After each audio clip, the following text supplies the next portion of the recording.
encontramos en el Evangelio de Marcos, capítulo 11. Marcos, capítulo 11. Me gustaría tratar dos temas, uno muy a la ligera, de la oración, que hablamos la semana pasada, y el otro, voy a hablar un poquito de política, no mucho, Marcos, capítulo 11, versículos 27 en adelante. Y lo haremos como de costumbre, que yo leo en voz alta, que ustedes me siguen, y después oramos.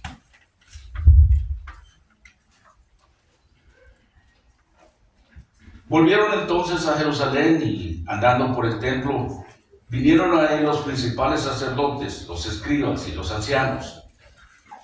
Y le dijeron: ¿con qué autoridad haces estas cosas? ¿Y quién te dio autoridad para hacer estas cosas? Jesús, respondiendo, les dijo: os haré yo también una pregunta. Respondedme, y os diré con qué autoridad hago estas cosas. ¿El bautismo de Juan era del cielo o de los hombres? Respondedme. Entonces ellos discutían entre sí, diciendo: si decimos del cielo, dirá: ¿por qué pues no le creísteis? Y si decimos de los hombres, pero temían al pueblo, pues todos tenían a Juan como un verdadero profeta. Así que respondiendo dijeron a Jesús: no sabemos. Entonces respondiendo Jesús les dijo: tampoco yo os digo con qué autoridad hago estas cosas. Padre, una vez más en tu presencia continuamos adorándote, dando gracias y pidiendo ahora de tu discernimiento, de tu sabiduría, para poder, Señor, entender un poquito más de tu palabra. Que tú nos des de ti, Señor, por medio de tu Espíritu Santo, tu conocimiento, no solo conocimiento, pero sabiduría para nosotros. Necesitamos de ti, Señor. Recurrimos a ti porque tú eres el que tiene el poder y la gloria, la sabiduría. Nadie como tú. Y te alabamos. Y como siervos tuyos, pedimos, Señor, que llenes este lugar todavía con tu Espíritu Santo para que Él esté en nosotros y repose sobre nosotros y continúe, Señor, obrando en nuestras vidas. Así es que, Señor, esa es la petición en este momento para poder, Señor, hablar un poco más de tu palabra. Señor, toca corazones de acuerdo a tu voluntad, Señor. Recibe gloria y honra de cada uno de tus siervos. Y tus hijos e hijas dicen: amén. Y decía que tengo un par de historias que contar. Y hablaré un poquito de dos temas. Si puedo volver a tener mi tableta.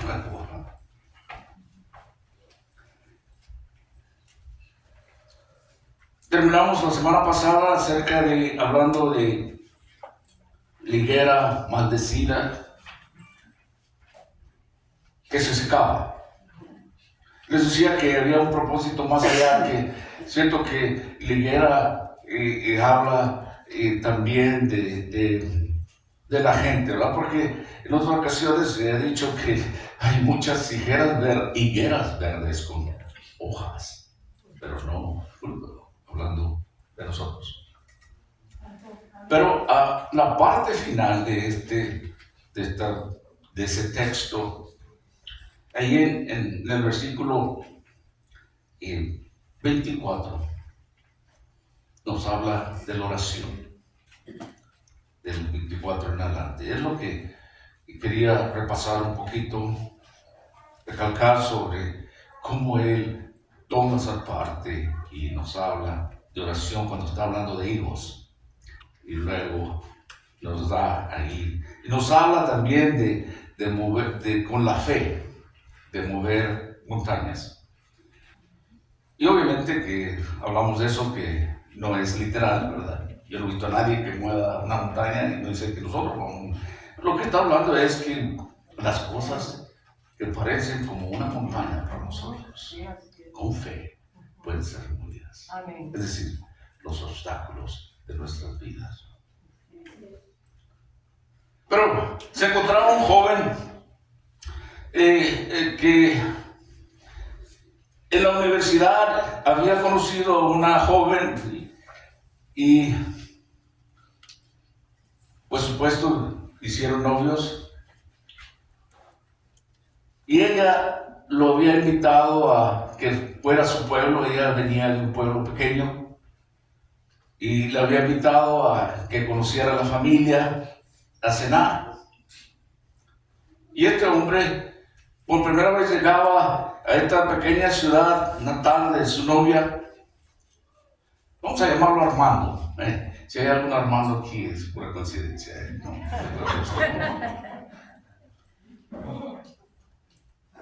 Pero en aquella ciudad tan pequeña solo había una farmacia. Al llegar Armando a ese pueblo, se detuvo en la farmacia porque quería comprar 3 cajas de chocolates. Una caja pequeña, una caja mediana y una caja grande. El farmacéutico le preguntó por qué quería comprar 3 cajas. Y Armando dijo, bueno, voy a la casa de mi novia a cenar. Y si ella me deja tomar su mano, le voy a regalar la caja pequeña de chocolates. Y si me deja darle un beso en la mejilla, le voy a dar la caja mediana de chocolates. Explicaba todo esto el farmacéutico. Pero si me deja darle unos buenos besos, unos besos fuertes, entonces le voy a dar la caja grande de chocolates.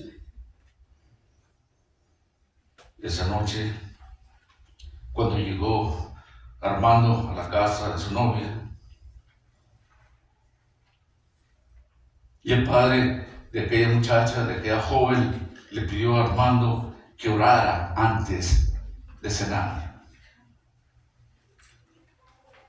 Armando procedió a orar en una oración muy larga, sincera, intensa, que duró, creo que más de 5 minutos.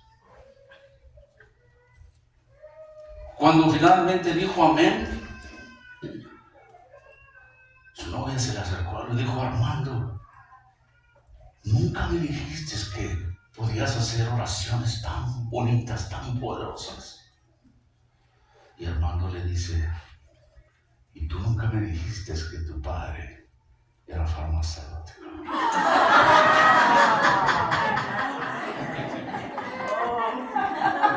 Era el único de farmacia, el dueño de la farmacia, que había explicado todo su plan.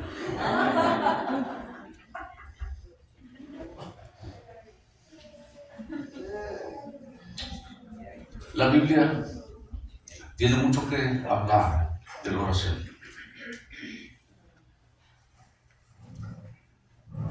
Y usted sabe que el Señor era un guerrero, era una oración.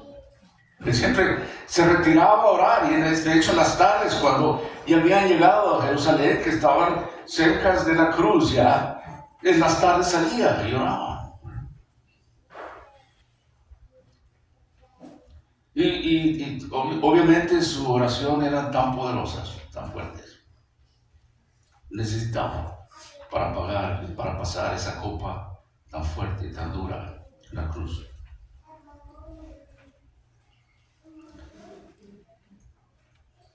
Pero sus discípulos en una ocasión dijeron, Señor, enséñanos a orar, ¿verdad? Acabamos de ver que el Señor les dijo que si oraran con fe, que podrían mover montañas. Y expliqué todo eso, ¿verdad? Y dice, y orando, creed que lo recibiréis y os vendrá. Y cuando estéis orando, perdonad si tenéis algo contra alguno. para que también vuestro Padre que está en los cielos os perdone a vosotros vuestras ofensas. Cuando yo era niño, crecí en un hogar cristiano. Llegué a orar para que Dios me diera ciertas cosas. Y no sucedió. ¿Y sabe qué? Me di cuenta que de más adelante no es que Dios falle, es que yo no sabía orar. Y cuando oramos, debe ser de acuerdo a la voluntad de Dios, a conforme crecemos. Y el Señor oraba y era un gran ejemplo que sus discípulos en una ocasión dicen: Señor, enséñanos a orar.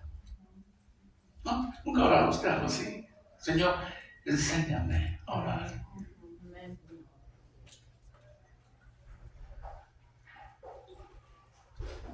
Alguien dijo que algo interesante, que sus discípulos nunca le pidieron al Señor Jesús: Señor, enséñanos a predicar. O enséñanos a hacer milagros, ¿saben?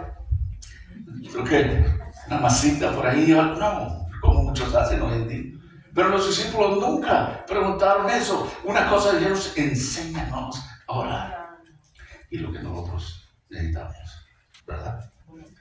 Saber orar. ¿Quién mejor que Él para enseñarnos a orar? Y Él dijo que deberíamos de orar con fe. Y hay condiciones ahí: que perdonemos a otros. Eso es fuerte. No es fácil perdonar. ¿Se acuerdan cuando Él dijo: Señor, perdónalos, no saben lo que hacen? Nosotros muchas veces decimos: me lo vas a pagar, vas a ver. Y Dios dice: no es así. Es difícil. Pero ese es lo que Dios ha puesto. Pero ahora, conforme Él caminaba hacia la cruz, muy cerca ya, tenemos otro tema que el Señor confronta aquí en estos últimos versículos de nuestro texto, donde concentraré la mayor parte de mi tiempo. Y la cuestión de la autoridad de Jesús. Un poquito de política aquí. Y voy a explicar por qué.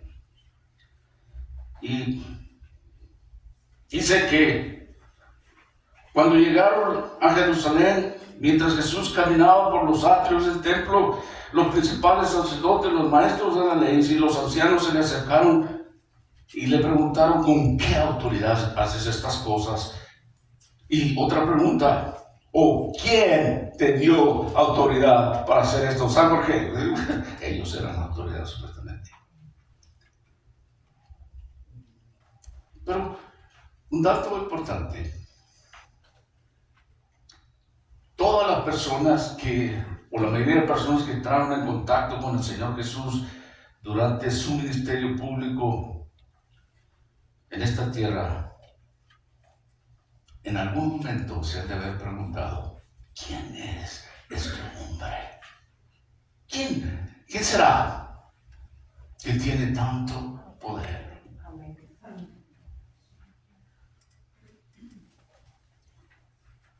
Y vamos a ver este debate entre estos hombres religiosos y el Señor Jesús.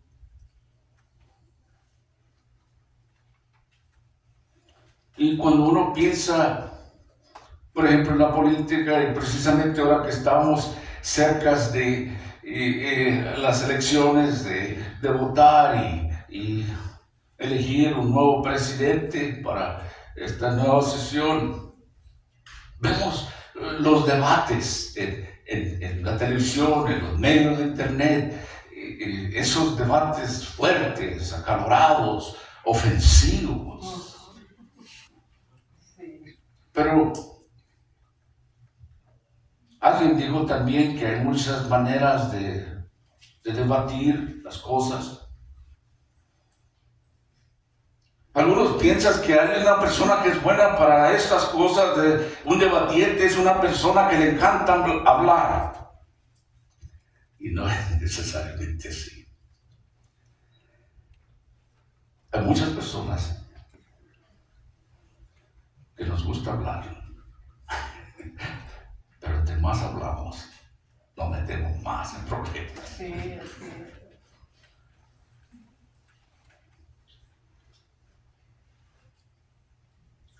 Me recuerda esta historia que leí de un predicador que decía que este hombre caminaba por las calles, y es algo interesante, comentaba con mi esposa, contaré más tarde que algo que estamos haciendo, hemos estado haciendo, y este hombre caminaba por las calles de aquella ciudad y vio un letrero que decía: se vende un perro que habla. Ya sabes por dónde voy.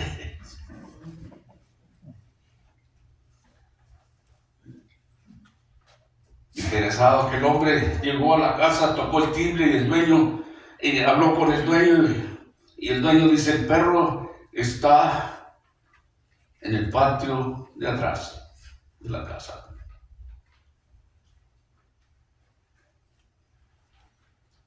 Y deja pasar a aquel hombre, lo lleva al patio y ve a un perro negro, un chucho negro.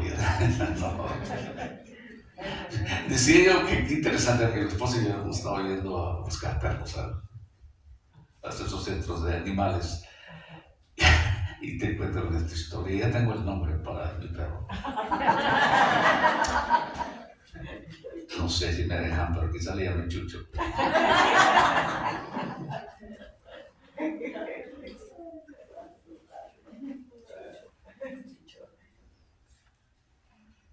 Ve a aquel perro y le pregunta a este hombre al perro: ¿es cierto que hablas? Y el perro dice: sí. Un Chucho que habla. Dime, dice el hombre, ¿cuál es tu historia? Cuéntame. Aquel perro levanta la vista y dice: bueno, dice, mire, yo descubrí este don que tengo desde muy joven y yo quería ayudar a mi gobierno. Fui y le conté esto a la CIA sobre mi don, y en poco tiempo me tenían viajando de un país a otro, sentado en habitaciones y donde había líderes mundiales y me tenían de espía, porque ¿quién se imaginaba que un perro iba a hablar lo que oía?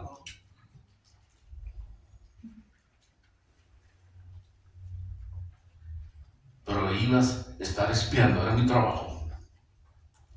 Y yo fui uno de sus espías más valiosos durante 8 años consecutivos.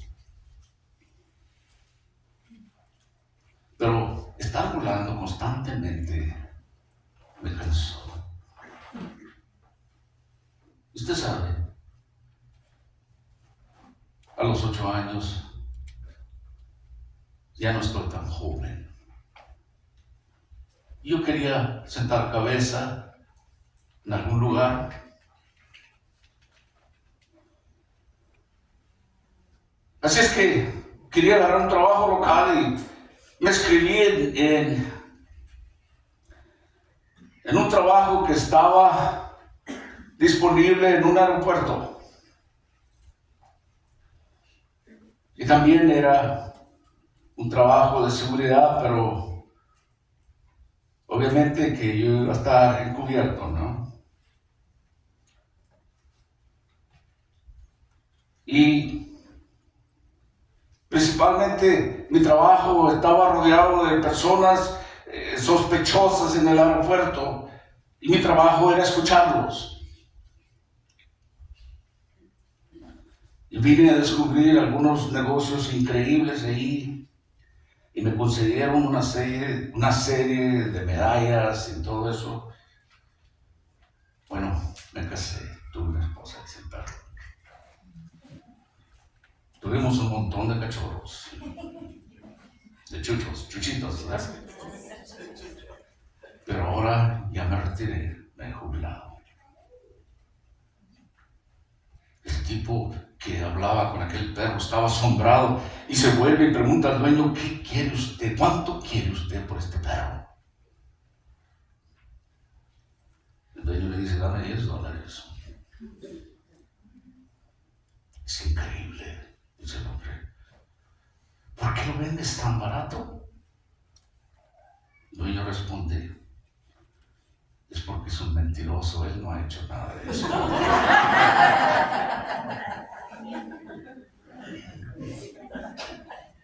Se me hace que era político el perro.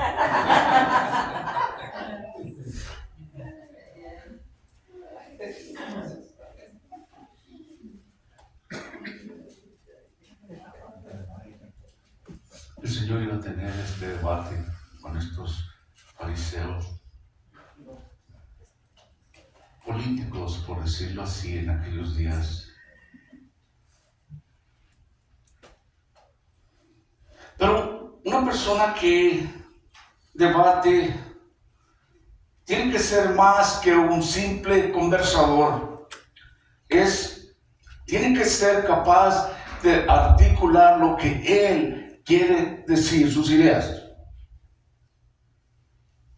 Y como vemos hoy en día en la política, un buen debatiente es más que un simple conversador, dice. Y una de las técnicas que se usan o se utilizan en un debate es tratar de decir algo ofensivo o para hacer enojar a la otra persona. ¿No es así? Es una técnica que se usa y sabe que la mayoría de nosotros sabemos de eso, ¿verdad?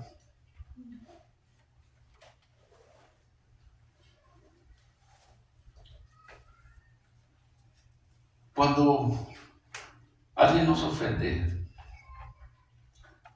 la sangre empieza a hervir y se nos sube a la cabeza y nos impide pensar claramente, ¿verdad?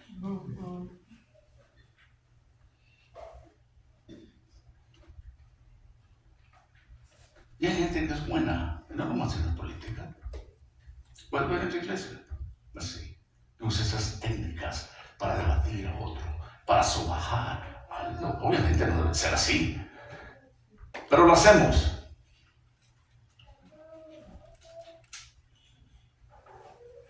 ¿Alguna vez se entabló usted en alguna conversación casi combativa, de combate, y alguien le hizo enojar a usted? Yo pienso que sí. Nosotros hemos tenido eso, que se nos sube la sangre. A veces decimos cosas que no debemos, pero porque no pensamos claramente. Pero es el ideas, es el propósito de muchos de llegar a ese punto donde lo hacen a uno enojar. Esas cosas mentales que usan. Y algunos, triste decirlo, que hasta en la iglesia algunos usan eso. Y no debe ser así entre nosotros. No debemos de amarnos y tratarnos con compasión, ¿verdad? Y en realidad sí habrá uno de ustedes más inteligentes que algunos de nosotros que somos menos inteligentes. Pero está bien, úsenlo para el Señor. Y a veces que uno se siente como un tonto, pero no la gloria de Dios. Pero esa es la idea. Es de humillar, de ofender a la persona. Y en la política de hoy día se ha incrementado eso tan fuerte ahora que se dicen cosas terribles.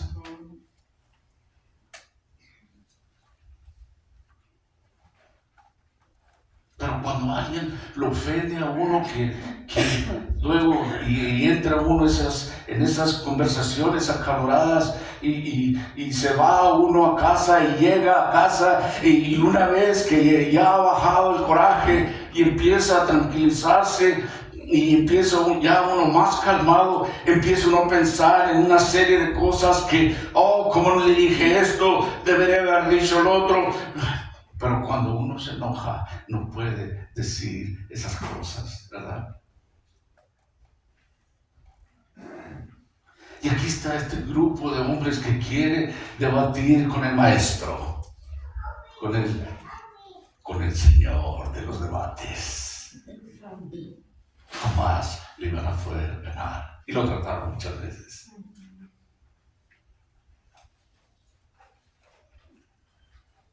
El Señor se enfrentó a algunos de estos hombres de los más impíos de su época y salió victorioso a cada vez que lo confrontaba. Amén.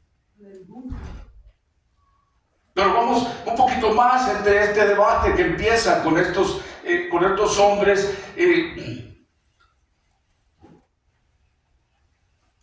Y este debate se produce después de una de las cosas más radicales que el Señor hizo durante su vida.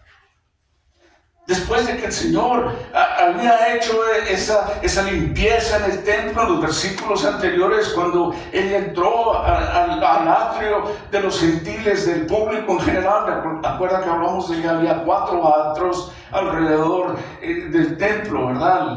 De los gentiles, el de las mujeres, el de los hombres, o sea, de los hombres israelitas,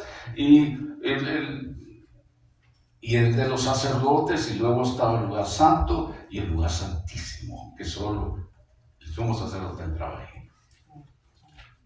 Ahí fue donde hicieron este mercado donde el Señor, con aquel enojo piadoso, justo, volcó las mesas y corrió a todos. Se acababa de hacer todo eso y después hablaba con sus discípulos acerca de la oración, y luego es confrontado por estos hombres. ¿Qué semana tan tremenda? La cruz lo esperaba 2 o 3 días más, algo así. Yo sabía. Yo me pongo a pensar que cuando tengo problemas y que se acerque el día que tengo que confrontar, todo loco. Pero el Señor siempre controla. Amén. Ningún debate, ninguna ofensa podría destruirlo o hacerlo enojar de esa manera, de una manera carnal. Este evento había puesto a Jesús en evidencia como un hombre peligroso que entraba al templo. Nadie le podía decir, es decir, a los atrios del templo, y nadie le podía reprochar lo que hizo ahí, de cambiar las mesas, de voltear las mesas, de correr a todos los vendedores del Swami. Como lo de que era como un mercado, y ahí se vendía de todo. Y nadie le podía decir nada porque Él estaba correcto. Amén. La casa de Dios es para adorar a Dios, no para hacer negocios, decía Él.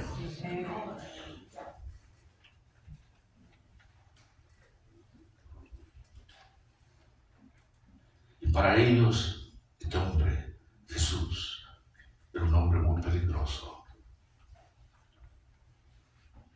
Era una amenaza para ellos.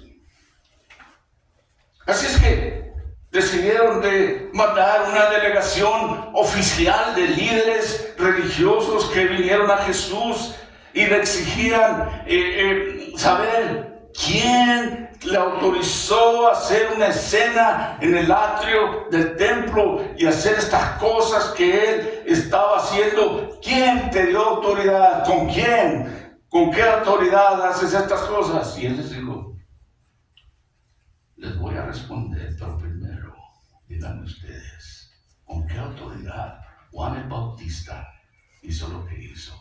¿Era de Dios o era del hombre? Ese era el debate. Estos políticos estaban luchando por sus posiciones, por su interés propio. ¿Cómo decir? Querían ser elegidos. No querían que nadie les diera problemas.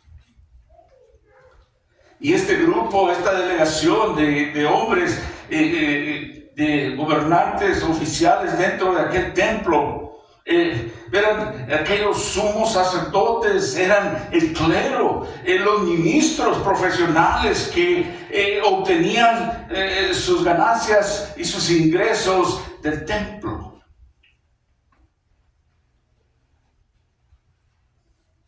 Aquellos maestros de la ley eran eruditos bíblicos y teólogos, por decirlo así, ahora en nuestros días. Eran los guardianes de la ortodoxia, eran los ortodoxos, ¿verdad?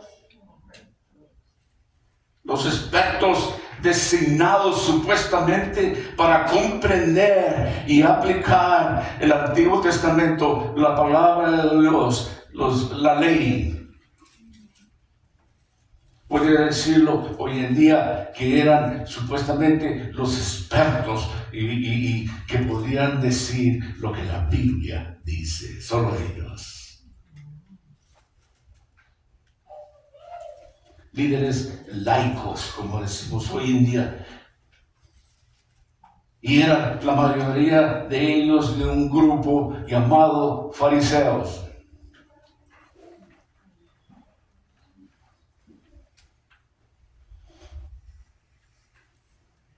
Pero había también un cuerpo gobernante oficial sobre el templo, un grupo también llamado Sanedrín. Hemos oído de eso, hemos hablado de eso, ¿verdad? Hemos leído de eso. El Sanedrín parece que estaba compuesto por 71 miembros. Cada miembro tendría que ser ya sea un sacerdote o un maestro de la ley o uno de los ancianos. Y ellos, este grupo, tenía una autoridad absoluta en el templo. Y también ellos servían como una organización que amortiguaban, o por decirlo así, entre el gobierno romano y el pueblo judío. Estaban entre medios a la vez. Pero aquí esta pregunta a Jesús cuando le dice ¿con qué autoridad haces esto? ¿O quién te autorizó? Y él, obviamente, su respuesta, él sabía que esto era una trampa. Estaba destinada a hacer que el Señor fuera vulnerable a la acusación. Lo vamos a probar. Esto todo fue arreglado en el Sanedrín y todos los días se mandaron este grupo. Aquí lo vamos a agarrar. Odiaban lo que había hecho en el templo. ¿Cómo viene este hombre a hacer esto aquí? Nosotros tenemos control de este templo. Y él lo trató.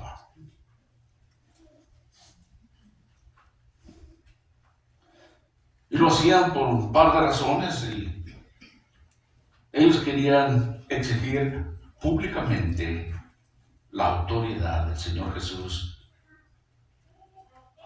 por lo que había sucedido en el templo y otras cosas. Ellos querían o estaban mostrando a la gente que ellos no autorizaban las acciones del Señor Jesús.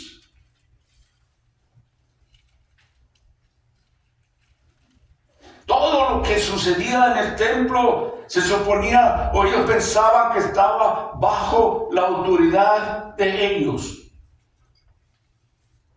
Y al exigir públicamente delante de todos el saber dónde Jesús había obtenido su autoridad, le estaban diciendo a la gente: hey, nosotros no les dimos autoridad a él. Querían exponerlo públicamente. No le dimos autoridad para que hiciera lo que él hizo.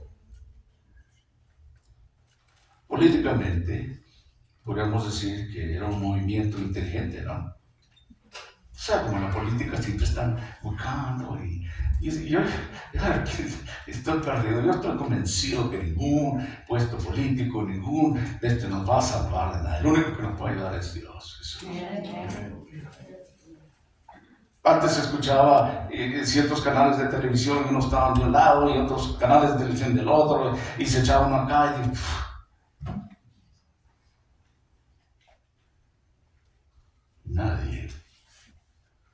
Nadie nos va a poder resolver los problemas sino Dios. Sí debemos de luchar. Debemos de orar que Dios nos guíe a buscar a alguien que se acerque a las cosas de Dios. Y a decir verdad, un verdadero creyente, un verdadero siervo del Señor no puede estar en una posición de esa altura. ¿Usted sabe eso? Sí. ¿Por qué? Porque no puede mentir. Porque no puede engañar. Un verdadero cristiano no debe robar.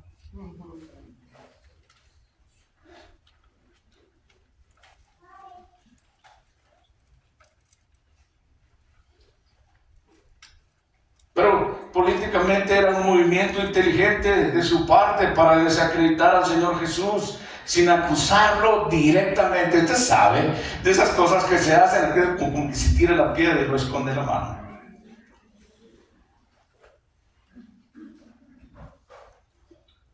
Pero si el Señor no tenía ninguna autoridad humana detrás de todas esas acciones, lo que Él hacía, eso quería decir que tenía que ser la autoridad de Dios. Y ellos no le dieron autoridad y Él estaba haciendo todo eso. Tenía que ser la autoridad de Dios. ¿Se da cuenta? Estos líderes religiosos sabían que el Señor Jesús era un hombre muy peligroso y que Él iba a anular esta autoridad humana que ellos poseían en ese templo y que actuaban como si fueran la autoridad de Dios.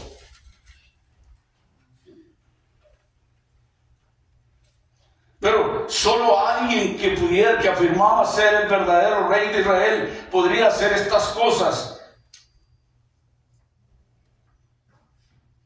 Pero todo esto, si él dijera que venía de Dios, ¿verdad? Decían que, bueno, lo iba a poner como una persona muy vulnerable para los romanos.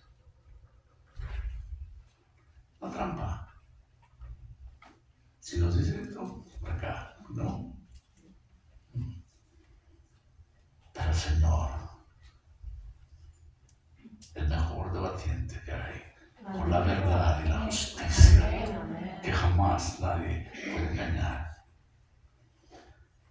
Su respuesta a ellos era totalmente diferente de lo que ellos esperaban. Así es que al negarse a responder a aquella pregunta que ellos habían hecho, el Señor toma el control de la situación y dice, ahora bien, ahí les va. Su pregunta sobre Juan el Bautista es muy importante. Si ustedes recuerdan, Juan el Bautista era primo carnal del Señor Jesucristo. Pero aquí el mismo libro de Marcos, al principio, comienza cómo conecta Marcos en su registro aquí el ministerio de Juan el Bautista con las predicaciones de algunos profetas.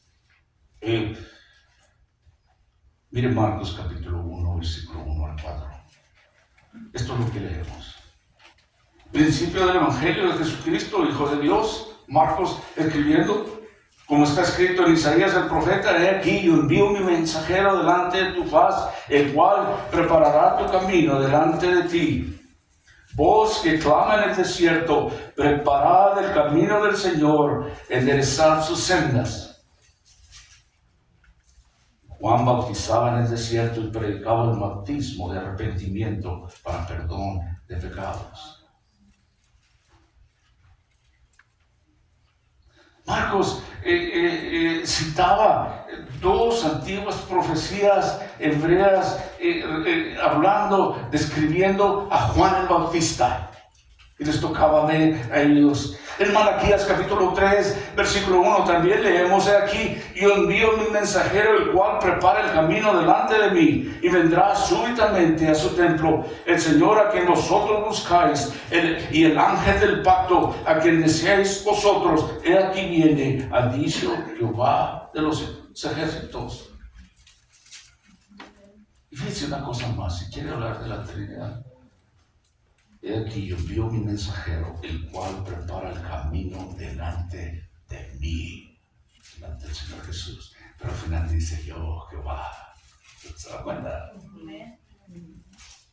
Jehová de los ejércitos. Isaías también leemos en Isaías 40, versículo 3 dice: voz del que clama en el desierto, preparad camino a Jehová. A Jehová. Enderezad calzada en la soledad a nuestro Dios. Y esto tiene mucho sentido, porque el Señor pregunta acerca, hermano, ¿qué? Les voy a responder. Todos díganme, Juan el Bautista, porque autoridad vino, y ellos sabían todas estas escrituras, y habían visto con sus propios ojos llenarse esa escritura. Aquel mensajero prometido que preparaba el camino para ser seguido por una llegada del Dios mismo al templo judío. Si Juan el Bautista fue el cumplimiento de la primera mitad de la promesa, Jesús era el cumplimiento de la segunda mitad de esa promesa.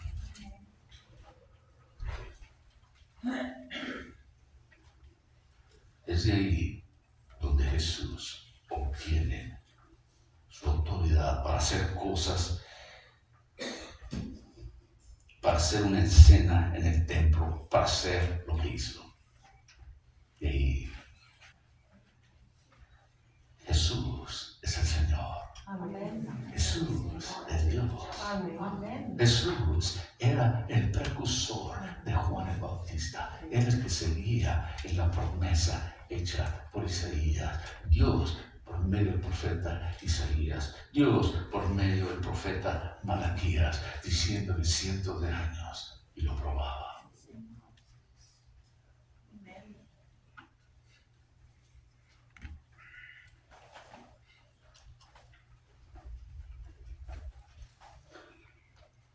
La respuesta de los líderes religiosos a esa pregunta del Señor era profundamente preocupante. Vamos a contarnos, vamos a hablar de esto.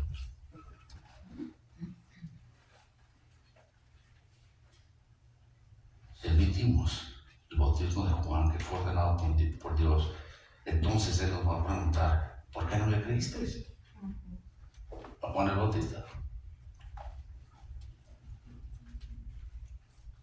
Creer en el ministerio de Juan era más que admitir que era un profeta, era someterse al bautismo de arrepentimiento que Juan el Bautista predicaba.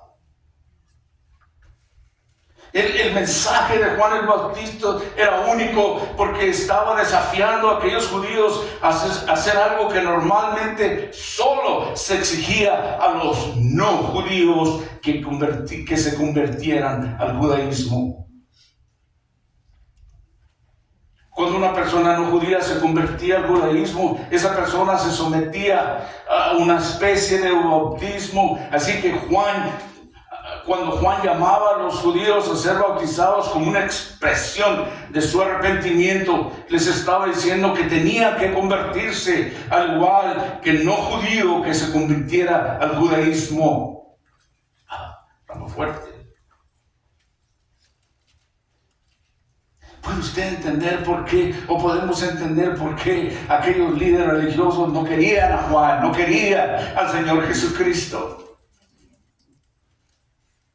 Pero si ellos decían lo que realmente pensaban, que el ministerio de Juan era autoimpuesto, que era de la gente, que él mismo se había proclamado eso, entonces iba a quedar muy mal con la multitud de gente. Se acuerda que querían exponer al Señor enfrente de la gente, querían humillarlo. Política.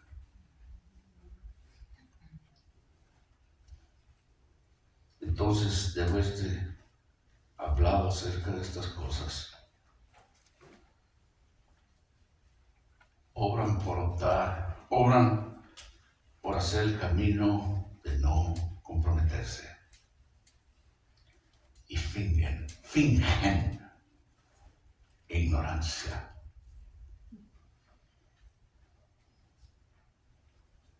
Y decían, no sabemos.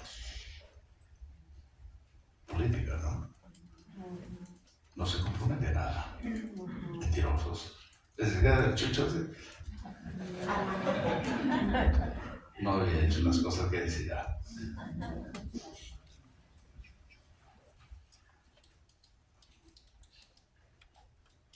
En sí, lo que ellos querían decir, no queremos decirle lo que realmente pensamos.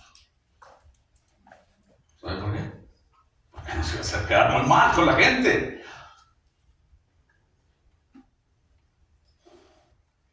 Y el Señor miraba, usted sabe, a través de los corazones. Él sabía la respuesta. Y sabía lo que estaba detrás. Digo que si usted no me puede responder, yo tampoco les diré con qué autoridad hago estas cosas. Ustedes saben, no la palabra, ustedes saben. Ustedes lo han leído y lo han visto, pero no quieren aceptar.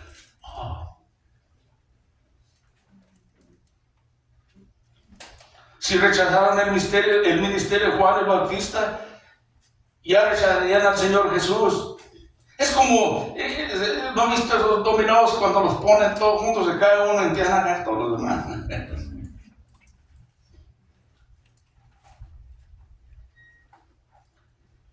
El Señor no daba respuesta a esa trampa. ¿Y sabe qué? En realidad no querían una respuesta correcta. Y mucha gente es así cuando nos preguntan de las cosas de Dios. En realidad no quieren de oír y muchas veces nos tienden trampas y quizás puedan ser más inteligentes que nosotros en lo que se refiere a las cosas del mundo, pero en realidad no quieren oír de las cosas de Dios. ¿Cuántos de nosotros hemos tenido conversaciones? Yo tuve un compañero de trabajo que me decía, ok, si tu Dios, como dices tú, ¿tú crees que Él puede hacer una piedra tan grande que Él no la pueda levantar? Eso es estúpido, es tonto. Y usan cosas así para, ¿qué sabe? Pero el Señor miraba a través de eso. El Señor mira a través de cada persona porque conoce el corazón.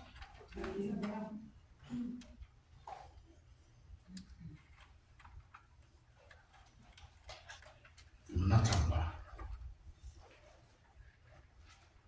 Hoy en día he visto conversaciones, he visto debates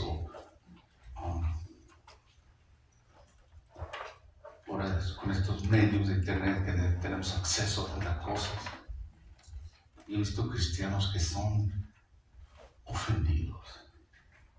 Cuando ellos aplican para un puesto político, y estos personajes, estos políticos que vemos hoy en día, no voy a mencionar nombres, pero muchos de los grandes que los entrevistan y les hacen preguntas, y he visto cristianos que se mantienen firmes en su creencia y repiten, y quieren hacerle trampas de diferentes maneras, los atacan y ellos no pueden, el verdadero creyente no puede rechazar a la verdad, no puede salirse de ahí y finalmente no lo escogen para hacerse puesto puesto político, pero lo ofenden, lo insultan y tienen trampas. Y qué bueno, he visto unos cristianos que se han obtenido, que se han mantenido en su fe y no se desvían de ahí. Y estos políticos para mí son unos chuchos tremendos.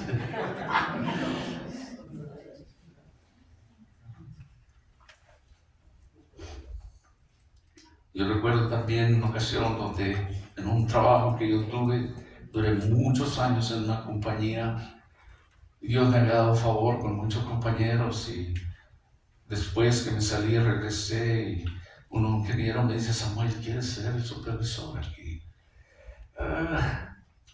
Yo te consigo trabajo. Y mis amigos me decían ahí, compañeros de trabajo: Samuel, tú conoces más o menos todo cómo funciona aquí. Y me llevó al mero dueño, no al mero dueño, al mero jefe de la compañía. No era el dueño, era el mero. Y él me conocía también, yo lo conocía. Y me dijo: ¿sabes qué, Samuel? Tú calificas porque conoces aquí trabajo. ¿Sabes cómo se mueven las cosas? Tiene muchos años. Pero lo primero que te voy a pedir que hagas como supervisor esta temporada, quiero que encuentres la manera de que me corras a esta persona. Dinero era bueno, posición más alta, muchos me respetaban, conocía yo eso, pero no puedo hacer eso. Tuve que dejarlo ir, esa era la condición.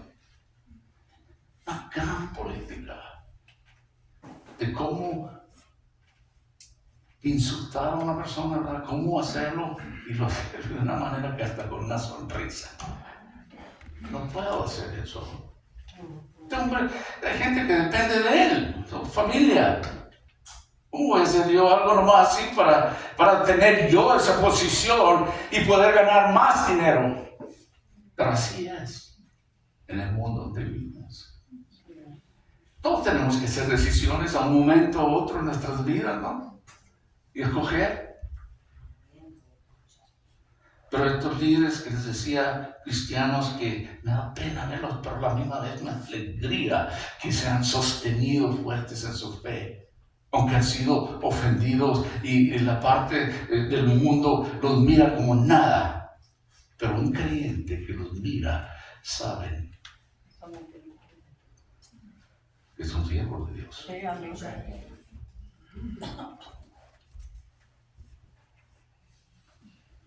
Este tipo de gente, de los que está hablando el Señor Jesús, siempre ha existido, ¿verdad? No cambia. Y parecen ser como cuando uno decimos una jauría o un montón de perros que siguen de cerca a alguien como una presa, quien devorar. Ha existido siempre.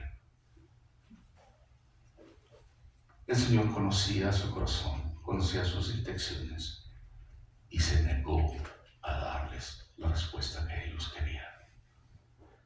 Pero ¿sabe qué?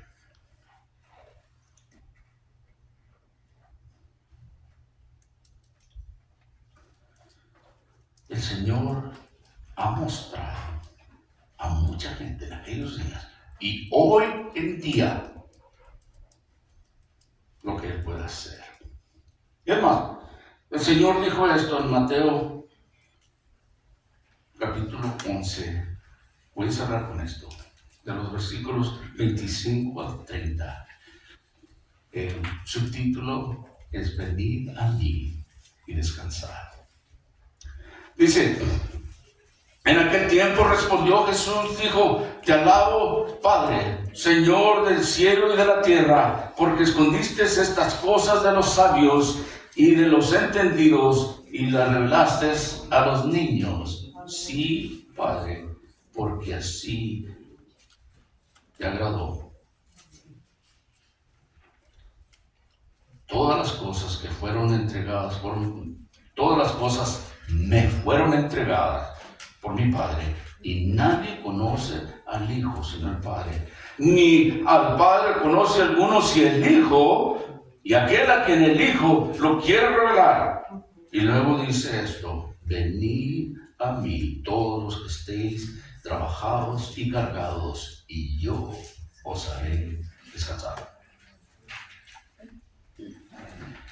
Y luego dice: llevad mi yugo sobre vosotros y aprended de mí, que soy manso y humilde de corazón, y hallaréis descanso para vuestras almas, porque mi yugo es fácil y ligera mi carga. ¿Verdad? Somos muy familiarizados con esta escritura. Lo que quiero decir es que Dios ha preferido, o ha deseado, o ha escogido mostrarnos a nosotros sus promesas, ¿verdad? La gente que no puede ver, como aquellos debatistas o debatientes, no sé si es la palabra correcta, que querían saber del Señor, pero su corazón estaba mal. Y el Señor nos llama aquí niños.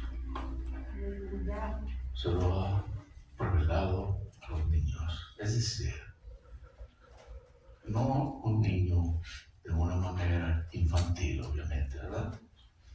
Pero con aquella actitud de un niño que todo le cree a su padre.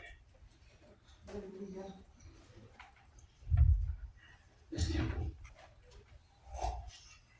Padre, te damos gracias que has revelado estas promesas a nosotros en esta mañana, que hemos aprendido un poco más de ti, del Dios del universo, el Dios poderoso que ha venido a este mundo para mostrarnos el camino al cielo.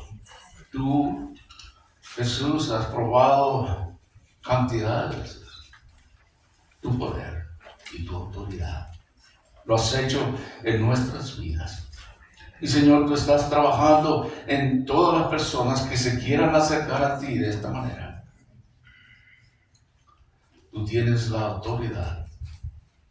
Tú dijiste en una ocasión: yo soy la verdad, el camino y la vida. Nadie va al Padre sin por mí. Y has probado que, Señor, tú has derrocado a la muerte, al pecado, Señor, en la cruz, donde has pagado por nuestros pecados. Tu sacrificio, aquel cordero que hablaba el Antiguo Testamento, y también el Juan el Bautista, que decía: he aquí el Cordero de Dios que quita el pecado del mundo. Señor, tú has hecho eso en la cruz y nos has permitido ver, Señor, ahora con nuestros ojos de fe, y poder entender, Señor, que tú eres Dios, que tú tienes toda la autoridad.